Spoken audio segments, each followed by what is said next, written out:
We ready to go?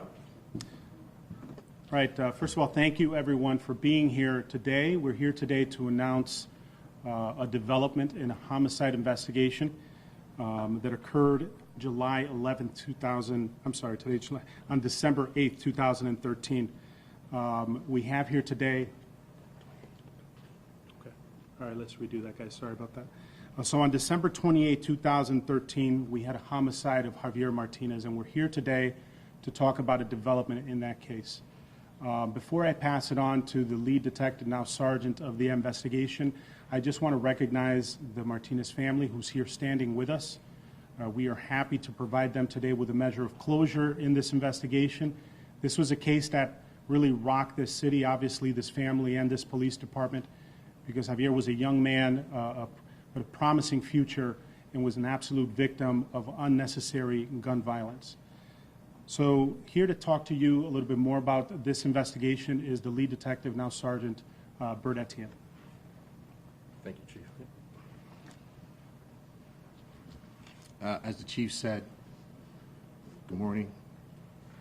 On December 28, 2013, at approximately 12:48 a.m., the New England Police Department Communications Division received several calls for gunshots heard in the area of Hemingway and Russell Street.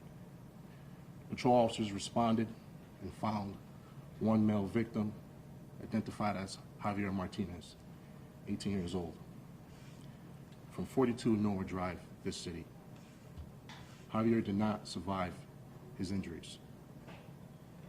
As the case developed, homicide detectives learned Javier was walking from his residence to a friend's house on Clifton Street, and prior to arriving at his final destination, he was approached by two male subjects, one armed with a firearm.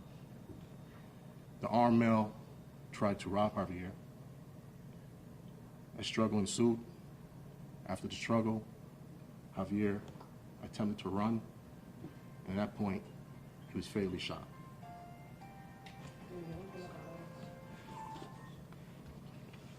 After 5 years of an in-depth investigation, homicide detectives were able to identify the armed male as Tahit Bember, now 22 years old, from 63 Orchard Street, this city. Mr. Bember is currently incarcerated, serving a sentence for a non-fatal shooting that occurred in this city. On July 7th, I was able to secure an arrest warrant for Mr. Bember for the following charges of felony murder, criminal attempt, robbery in the first degree, and carrying a pistol without a permit.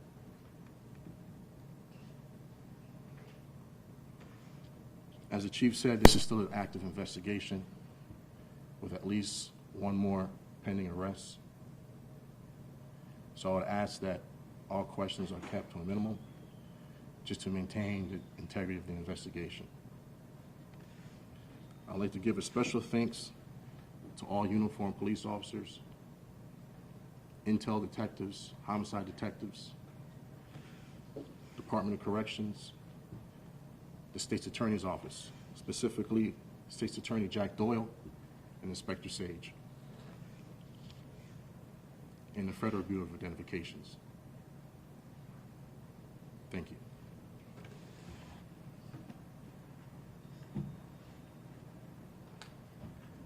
We'd like to give an opportunity for the family to make some comments as well.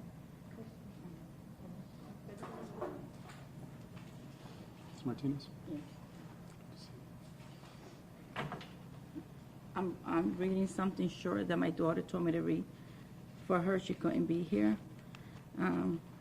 I would like to start by thanking all the detectives that made this day possible, that offer 5 years of my baby's life resting in peace.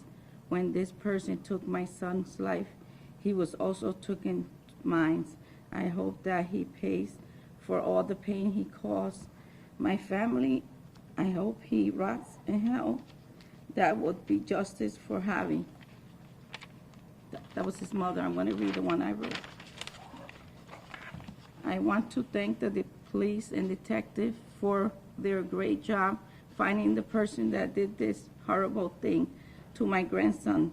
They took an innocent life, well-respected young man that had his life in front of him, and someone without a heart came and killed him.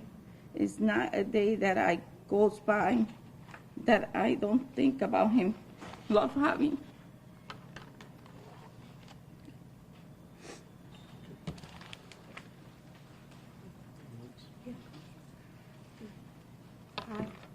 I just have a little something to say. Bear with me. To grieve, to mourn, lament, be sorrowful, sad, miserable, to cry, sob, or weep, to suffer, ache, be in anguish or distress. All of these things, all of these feelings and more come to mind when I think of my nephew Javier. Sorry. On December 28, 2013, my family's life was forever changed when we got a call saying that our pride and joy was no longer with us.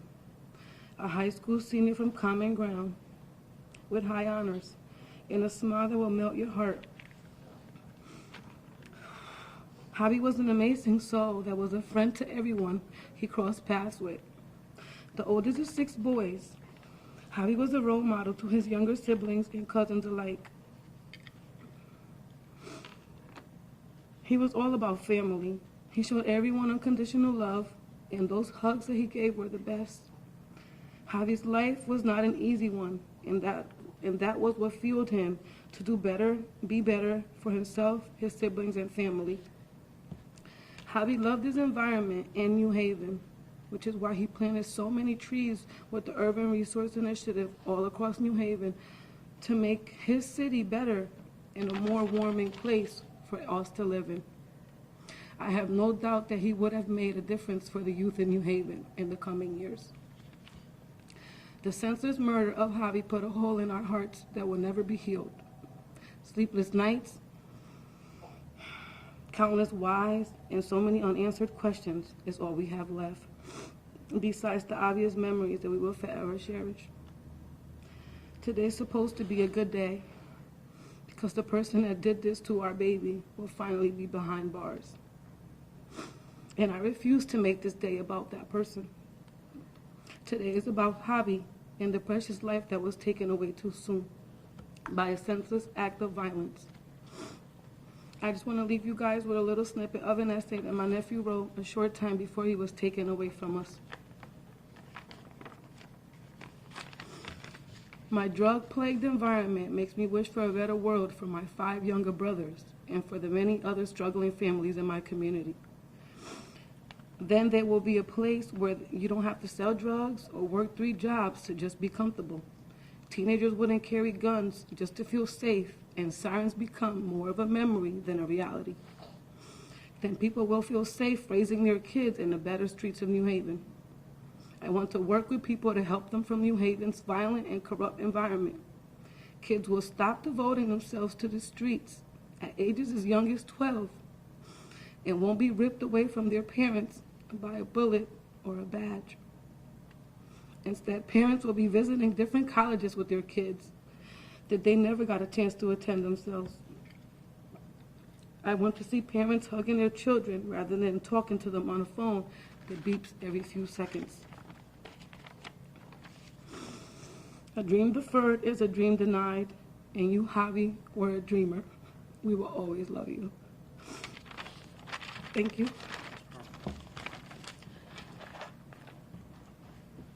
Wow. So today we not just heard from the family, but we heard from Javi. And today we honor his memory, and we respect the life that he was, and we stand here with this family to tell the community that we will not forget about the lives that are lost. Javi was a child of this community, and I want to thank Sergeant Etienne for all the hard work that he did to honor the memory of this young man and to bring to justice the person who did this. But I want to thank my department as well, because this is something that we do collaboratively. The State's Attorney's Office We stand together to let the community know that we will not forget about these cases. 5 years later, I say the message to all other families who have not had closure yet. We are not forgetting about your loved ones. We are continuing to work these cases and hope that one day we will bring closure to you as well. Until then, we stand with these families. We're happy to bring you a measure of closure, and we wish you all the best, and may God comfort you through this journey, because we know that this does not heal your wounds. So thank you all for being here, and be well. Have a good day. Does anyone have any questions? I know you said this was, I'm Caitlin Birchall, I'm in Connecticut. I know you said this was still active and ongoing. Was there anything 5 years later that you could talk about that really brought this conclusion for the family? Can you detail that more? What brought you to this? The only thing I would say is initially there wasn't cooperation from certain individuals, and 5 years later, people decided to cooperate. And that sounds like a long time, but in homicide investigations, that is something that is very common, unfortunately. And I think we can share with you that that pretty soon after the investigation, suspects were developed in this case. But as the sergeant said, it takes a while for us to be able to put a case together and have it amount to sufficient probable cause. We want to make sure we have the right individuals, and we want to make sure that these cases will hold up in court. And so that's also why it takes so long. Yes, sir. Ryan Nittlich, Fox 61. This is a question for any of you. I know it's been 5 years. How did you guys keep momentum going with this particular case? I know you said you had a hard time with the suspects and whatnot. How did you all keep that momentum to actually get to the conclusion that we're at now? I can tell you that this is not just a job for the people that work these cases. They're incredibly dedicated. This is something that they live with every single day, that they think about. Other than the families, nobody else thinks about these cases more than the detectives do. And so this closure is just as much for them. They don't stop thinking. So 5 years may seem like a long time, but they've been living with this for 5 years. And so every day they're thinking about not just the current case that came in, but how can I make headway on that other case? Hey, when you speak to someone, do you have information about this other? They're constantly, it's an ongoing effort. It's something that our officers and our detectives live with every single day. So that's the way they're able to do it. It never comes out of their minds. And are more arrests, you said they were still ongoing, are more arrests possible that will be connected to this case? We anticipate that there may be more arrests in this case, and that's why we don't want to discuss it any further in terms of details. Just for this particular arrest, do you have a name? What do you give out? Yeah, he gave the name. It's Tahit Bember. If you want the spelling, we can give it to you. Did you grab the paper? Usted lo cogieron. Give me 1 second. Did anybody grab it? El papel que estaba aquí. No, el papel que estaba aquí. ¿Usted lo cogió? No, that's okay. We'll get you the paper. There it is. There you go. No worries. So his name is Tahit Bember, Tyhitt, Bember, Bember, November 26th, 1996, of 63 Orchard Street. And again, he's currently incarcerated on an unrelated shooting. When will we see him in court, per se? Yeah, he was supposed to be arraigned today or this morning, so yeah. He will be habeas and presented with these charges. Thank you all for being here and bringing attention to this, and again, the family will be available if you want to ask some questions.